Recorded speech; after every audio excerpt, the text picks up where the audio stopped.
গল্পের শুরুতেই আমরা জেইন নামের একটা ছোট্ট ছেলেকে দেখতে পাই। ছেলেটা কিন্তু বেশ কিউট। সে একা একাই বিছানায় শুয়ে সাঁতার কাটার প্র্যাকটিস করছিল। হঠাৎ সে তড়িঘড়ি করে তার মা আনাকে ডেকে তোলে। জায়েন খুব উত্তেজিত হয়ে বলে আজ নাকি শহরের সবাই সাঁতার কাটবে। আনা ছিলেন ডারউইন ল্যাবের একজন দক্ষ বিজ্ঞানী। অফিসের দেরি হয়ে যাচ্ছে ভেবে তিনি বেশ তাড়াহুড়ো করে ঘুম থেকে উঠে ব্রেকফাস্ট রেডি করছিলেন। তিনি জাইনের কথাকে কল্পনা ভেবে খুব একটা গুরুত্ব দেননি, কিন্তু হঠাৎ তিনি খেয়াল করেন ঘরের মেঝের ওপর পানি জমে গেছে। জানালার পর্দা সরিয়ে বাইরে তাকাতেই আনার পায়ের নিচ থেকে মাটি সরে যায়। এক ভয়াবহ বন্যায় পুরো সিউল শহর পানির নিচে তলিয়ে গেছে। আনারা যে বিল্ডিং এ থাকতেন সেটা ছিল 30 তলা আর তাদের ফ্ল্যাট ছিল 3 তলায়। পানি ইতিমধ্যেই 3য় তলা পর্যন্ত চলে এসেছে। আনা মুহূর্তেই বুঝতে পারেন পৃথিবী আর আগের মতো নেই, কিন্তু ছোট জাইন এতে বেশ খুশি। সে তো বাচ্চা মানুষ, ভাবছে ঘরেই বুঝি সুইমিং পুল হয়ে গেছে। সে তার সুইমিং গগলস নিয়ে রেডি হয়ে আছে সাঁতার কাটার জন্য। ঠিক তখনই একটা ফোন আসে ডারউইন সেন্টারের সিকিউরিটি এজেন্ট হিজোর কাছ থেকে। হিজো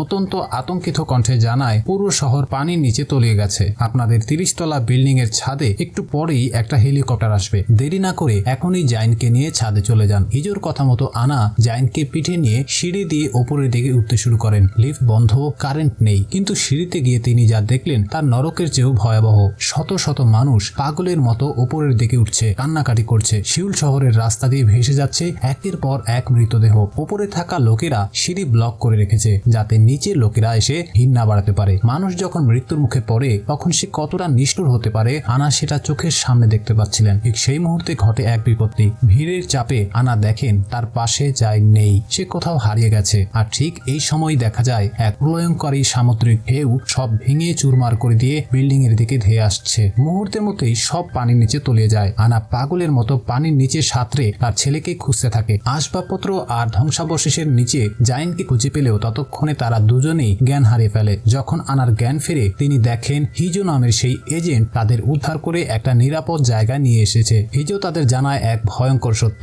মহাকাশ থেকে একটা বিশাল গ্রহাণু পৃথিবীতে আছড়ে পড়েছে। এর প্রভাবে অ্যান্টার্কটিকার সব বরফ গলে গিয়ে সমুদ্রের উচ্চতা এত বেড়েছে যে জাপান মানচিত্র থেকে প্রায় ভ্যানিশ হয়ে গেছে। আর এই ধ্বংসের মুখে দাঁড়িয়ে মানব জাতিকে বাঁচানোর একমাত্র চাবিকাঠি এখন আনার হাতে। হিজো যখন জানালো যে পুরো পৃথিবী ভবিষ্যৎ এখন আনার হাতে, তখন আনার মাথায় কেবল একটাই চিন্তা করছিল, যেভাবেই হোক তার ছেলেকে বাঁচাতে হবে। তারা যখন লড়াই করে বিল্ডিং এর 15 তলায় পৌঁছালো তখনই ঘটলো এক বিপদ। জাইনের শরীরের সুগার লেভেল হঠাৎ করে কমে যেতে শুরু করে। সে একদম নিস্তেজ হয়ে যাচ্ছিল। আনা পাগলের মতো তার ব্যাগে মেডিসিন খুঁজতে শুরু করেন, কিন্তু হিজো বারবার তাড়া দিচ্ছিল। হেলিকপ্টার আসার সময় হয়ে গেছে। সেই চরম উত্তেজনার মাঝে আনা হিজোর ফোন দিয়ে শেষবারের মতো তার মাকে একটা ফোন করেন। আমরা যারা ঘরোয়া মানুষ তারা জানি বিপদ যখন চারপাশ থেকে ঘিরে ধরে তখন মা বাবার কণ্ঠ শোনার জন্য মনটা কতটা ব্যাকুল হয়ে ওঠে। আনার মা কিন্তু ফোনের ওপাশ থেকে কাঁদছিলেন না, তিনি যেন সবটা বুঝতে পারছিলেন। খুব শান্ত গলায় তিনি বলেন, তোরা ভালো থাকিস,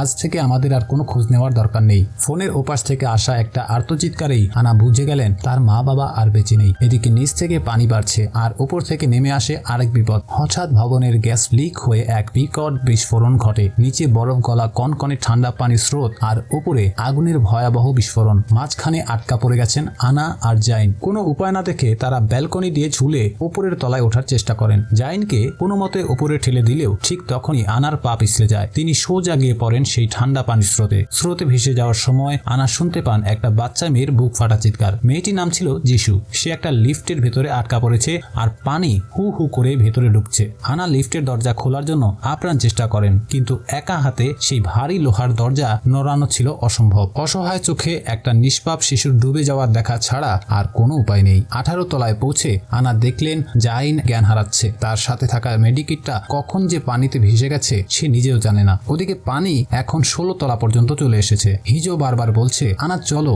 হেলিকপ্টার এসে গেছে, সময় নষ্ট করা মানে মৃত্যু। কিন্তু আনা তার ছেলেকে এই অবস্থায় ফেলে যেতে রাজি নন। হিজোর কথা উপেক্ষা করে তিনি পাশের একটা ফ্যামিলির ঘরে ঢুকে পড়েন। সেখানে গিয়ে যা দেখলেন তা দেখে যে কারোর চোখে পানি চলে আসবে। এক বৃদ্ধ লোক তার অসুস্থ স্ত্রীর মুখে শেষবারের মতো খাবার তুলে দিচ্ছিলেন। পুরো শহর যখন মরতে বসেছে, এই দম্পতি পালানোর চেষ্টা না করে একে অপরের হাত ধরে মৃত্যুর অপেক্ষায় আছেন। বৃদ্ধ দম্পতি কিন্তু পালানোর কোনো চেষ্টা করলেন না। তারা একে অপরকে কথা দিয়েছিলেন মরলে একসাথেই মরবেন। তাদের কাছ থেকেই আনা একটু চিনি আর জুস জোগাড় করে জাইনকে খাওয়ান। মৃত্যু যখন দরজায় কড়া নাড়ছে, তাদের এই শান্ত সমর্পণ আনাকে এক মুহূর্তের জন্য স্তব্ধ করে দেয়। তারপর বৃষ্টি কিছুক্ষণের জন্য থামলো। আগে সিদ্ধান্ত হয়েছিল সবাইকে হেলিকপ্টারে করে মহাকাশ স্টেশনে নেওয়া দেওয়া হবে, কিন্তু উপর মহল থেকে অর্ডার এসেছে জাইনকে ছাড়াই শুধু আনাকে যেতে হবে। আনা এই কথা শুনে খুবই ফেটে পড়লেন। তিনি চিৎকার করে বললেন, আমার ছেলেকে ছাড়া আমি এক পাও নড়ব না। কিন্তু ভাগ্য যেন তার সাথে উপহাস করছিল। ঠিক ওই মুহূর্তেই আবার মুষলধারে বৃষ্টি নামলো আর শুরু হলো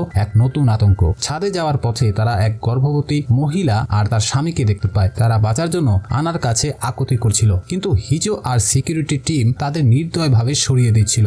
জাইন যখন জিজ্ঞেস করলো, মা ওই আন্টি কেন চিৎকার করছে, আনা মিথ্যে সান্ত্বনা দিয়ে বললেন, আন্টি মা হতে চলেছে তো তাই একটু ব্যথা পাচ্ছে। তখন জাইন এমন এক প্রশ্ন করলো যা শোনার পর আনার মুখ শুকিয়ে গেল।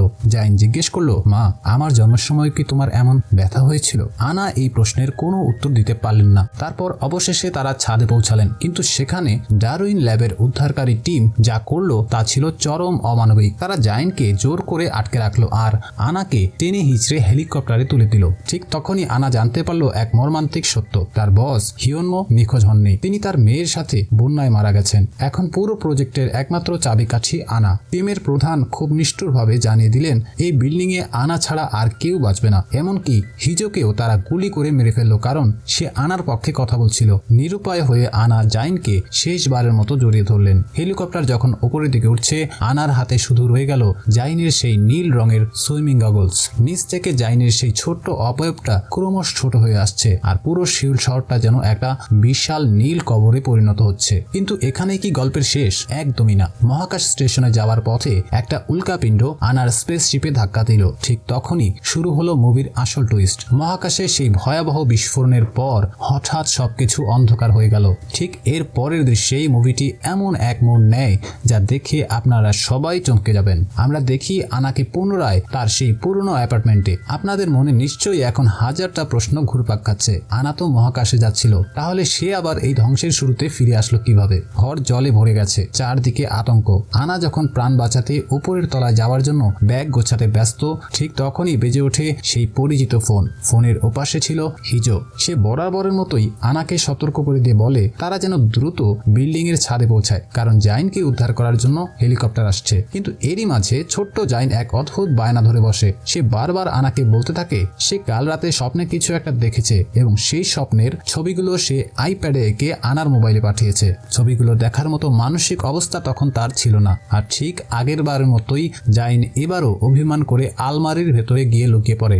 আনা তাকে অনেক বুঝিয়ে বের করে আনেন এবং খুব কড়াভাবে বলে দেন আজ যেন সে মায়ের অবাধ্য না হয় এবং অচেনা কেউ তাকে নিতে আসলে যেন একদমই না যায়। কিন্তু এর ঠিক পরেই জাইন আনাকে এমন এক প্রশ্ন করে বসে যা শোনার পর আনার পায়ের নিচ থেকে মাটি সরে যায়। জাইন খুব নিরপরাধ কণ্ঠে জিজ্ঞেস করে, মা আমার বয়স কেন অনেকদিন ধরেই শুধু এই 6 বছরই হয়ে আছে? কেন আমার বয়স একটু বাড়ছে না? কালও আমি 6 বছরে ছিলাম, আজকেও 6, আর প্রত্যেকটা দিনই আমার বয়স 6 বছরই থাকে। আনার কাছে তখন এই অদ্ভুত প্রশ্নের কোনো উত্তর ছিল না। জাইনের এই কথাগুলো কি কোনো এক বড় সত্যের ইঙ্গিত দিচ্ছে? আনা আবারও জাইনের কথায় পাত্তা না দিয়ে বিল্ডিং এর ছাদের দিকে রওনা হয়। তবে এবার আনা একটা সাহসী সিদ্ধান্ত নেয়। আগের বার সে হিজোর প্রতিটি নির্দেশ পালন করেছিল, কিন্তু এবার হিজোকে উপেক্ষা করে নিজের মতো করে পালানোর চেষ্টা করে। আর ঠিক এই ভুলটাই কাল হয়ে দাঁড়ায়। এক প্রলয়ঙ্কারী বিশাল ঢেউ আছড়ে পড়ে তাদের ওপর। মুহূর্তের মধ্যেই সব তছনছ হয়ে যায় এবং চোখের সামনে মারা যায় অগণিত মানুষ। সেই ঢেউয়ের ধাক্কায়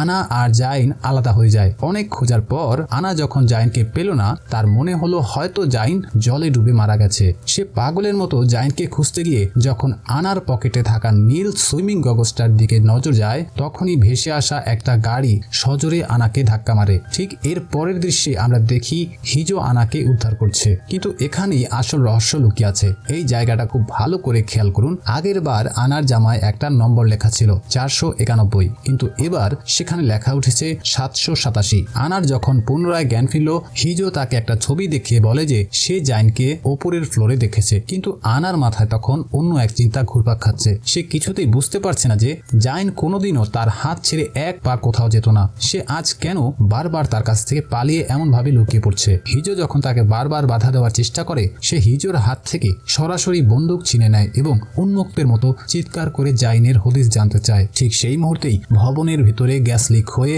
এক ভয়াবহ বিস্ফোরণ ঘটে এবং আনা মারাত্মকভাবে আহত হয়। কিন্তু বন্ধুরা, গল্পের আসল চমক তো ঠিক এর পরেই। চোখের পলক ফেলার আগেই আমরা দেখি দৃশ্য পাল্টে গেছে। আনা আবারও অক্ষত অবস্থায় হিজোর সামনে দাঁড়িয়ে আছে, যেন কিছুক্ষণ আগের সেই বিস্ফোরণটা কোনোদিন ঘটেইনি। তবে একটা জিনিস খেয়াল করুন, আনার জামায় সেই নম্বরটা আবারও বদলে গেছে। এবার সেখানে জলজ্যান্ত অক্ষরে লেখা ছিল 1931। আনা এবার আর কারো কথা শোনার অপেক্ষায় নেই। সে হিজোর হাত ছাড়িয়ে সরাসরি বরফ শীতল জলে ঝাঁপ দেয় এবং নিচের ফ্লোর থেকে নতুন করে জায়ানকে খুঁজতে শুরু করে। কিছুক্ষণ পর একটি লিফটের সামনে আসতেই কান্নার শব্দ শুনতে পায়। আনার মুহূর্তের মধ্যেই মনে পড়ে যায় এই একই দৃশ্য সে এর আগে আরো দেখেছিল এবং তখন তার চোখের সামনেই যিশু মারা গিয়েছিল। আনা আপ্রাণ চেষ্টা করে লিফটের দরজা খোলার জন্য, কিন্তু সেই ভারী লোহার দরজা নড়ানোর ক্ষমতা তার একার ছিল না। আবারও ব্যর্থতা, আর আবারও আনাকে আমরা সেই জলে তলিয়ে যেতে দেখি। আনাকে পুনরায় সেই একই লিফটের সামনে দেখা যায়, তবে এইবার তার জামার নম্বর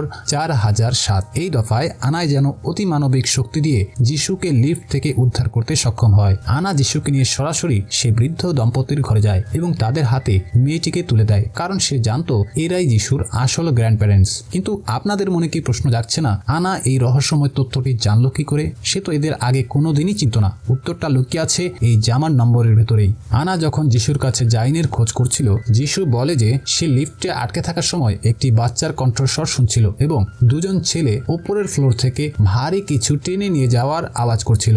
আনা সেই শব্দ অনুসরণ করে এগোতেই ওই চোর ছেলে দুটোর মুখোমুখি হয়। ঠিক সেই মুহূর্তে আনার আবছাভাবে মনে পড়ে যায় যে এর আগেও কোনো এক সময় বা কোনো এক জন্মে সে এই ছেলে দুটোর সাথে ঝামেলায় জড়িয়ে পড়েছিল। তাই এবার সে আর কোনো ঝুঁকি নেয় না। আত্মরক্ষার জন্য সে একটি হাতুড়ি দিয়ে তাদের উপর ঝাঁপিয়ে পড়ে। হাতাহাতির এক পর্যায়ে হিজো সেখানে হাজির হয়ে তাদের সায়স্তা করে। ছেলে দুটো স্বীকার করে যে তারা জায়ানকে দেখেছিল ঠিকই, কিন্তু সে কোথায় লুকিয়ে আছে তা তারা জানে না। হিজো নির্দয়ভাবে তাদের জলে ফেলে দেয়। এদিকে জলস্তর ক্রমাগত বাড়ছে, আর আনা হিজোকে পাগলের মতো অনুরোধ করছে যেন উদ্ধারকারী দল আসার আগেই জায়ানকে খুঁজে বের করা হয়। আনার কথা বলার ধরন দেখে হিজো এবার বড় সড় সন্দেহ পড়ে যায়, কারণ আনা তার সাথে এমন ভাবে কথা বলছে যেন তারা একে অপরকে বছরের পর বছর ধরে চেনে। এরই সাথে মুভির দৃশ্য আবারও পাল্টায়। আমরা দেখি আনা দেয়ালের গায়ে ক্রেন দিয়ে আঁকা একটি ছবি দেখছেন, আর জাইনের কথা ভেবে তার বুক ফেটে যাচ্ছে। এখানে একটা খুব সূক্ষ্ম ডিটেল খেয়াল করুন, তার জামার সেই রহস্যময় নাম্বারটি এখন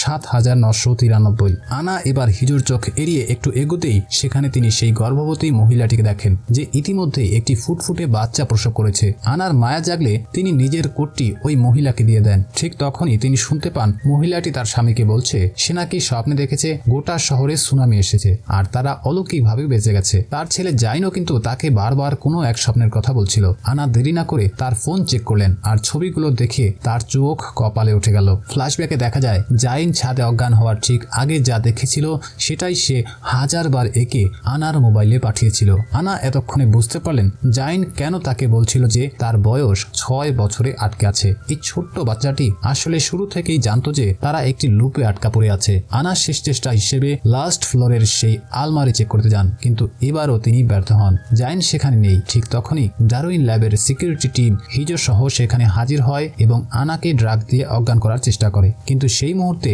আনা হিজোর চোখের দিকে তাকিয়ে এমন এক কথা বলেন যা শুনলে আপনার গায়ের লোম খাড়া হয়ে যাবে। আনা বললেন, হিজো, ওরা তোমায় ছাদে নিয়ে মেরে ফেলবে, তোমার মনে নেই? তোমার সাথে আমার বহুবার দেখা হয়েছে। তখন আনার জামায় লেখা ছিল 13,417। আনার গলার সেই হাহাকার হিজোর মনে এক অদ্ভুত সন্দেহ জাগিয়ে তোলে এবং সে হুট করেই নিজের টিমের লোকেদের উপর অ্যাটাক করে বসে। এবার আসি মুভির সেই আসল টুইস্টে। আনা এবার রিভিল করেন যে ডারউইন রিসার্চ সেন্টার আসলে অনেক দিন ধরে সিনথেটিক হিউম্যান বডি তৈরির এক গোপন প্রজেক্টে কাজ করছিল। জাইন কোনো রক্ত মাংসের মানুষ নয়, সে ছিল একটা টেস্টিং স্যাম্পল। আর এই পুরো পৃথিবী, এটি কোনো বাস্তব জগৎ ছিলই না, এটি ছিল একটি এআই সিমুলেশন। মহাকাশে যাওয়ার পথে যখন আনার মৃত্যু নিশ্চিত ছিল, তখন তিনি নিজের মস্তিষ্ক বা মেমোরি এই সিস্টেমে ট্রান্সফার করে দেন। এই সিস্টেমটা এমন ভাবে বানানো হয়েছিল যে যতক্ষণ না আনা জাইনকে খুঁজে পাবে ততক্ষণ লোপ রিস্টার্ট হতেই থাকবে। আর জামার ওই নম্বরগুলো, ওগুলো ছিল এক একটা লাইফ কাউন্টার বা আনার পুনর্জন্মের হিসাব। হিজো এবার সিদ্ধান্ত নেয় সে তার নিজের প্রাণ দিয়ে হলেও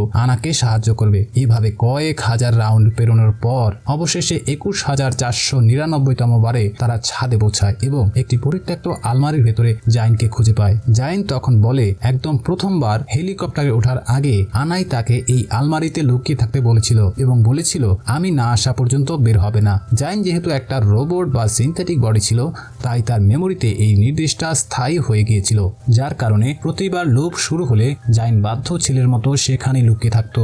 সব শেষে সিকিউরিটি টিম যখন তাদের ঘিরে ধরে, আনা জাইনকে জাপটে ধরে অতল জলের নিচে ঝাঁপ দেন। এই প্রথমবার আনার মনে হলো শরীর সিনথেটিক হোক বা আসল। জাইনের মুখ থেকে মা ডাক শোনাটাই তার জীবনের পরম সার্থকতা। এই গভীর আবেগ যখন সিস্টেম রিড করলো তখনই এআই ইমোশন ইঞ্জিন সফলভাবে কমপ্লিট হলো। মুভির শেষ দৃশ্যে আমরা দেখি মহাকাশ ল্যাবে আনা সুস্থ হয়ে জেগে উঠেছেন এবং জাইন তাকে মা বলে ডাকছে। ভিডিওটা আপনাদের কেমন লাগলো? এই মাস্টারপিস মুভিটা নিয়ে আপনাদের মতামত কমেন্ট বক্সে জানাতে ভুলবেন না। দেখা হচ্ছে পরের ভিডিওতে।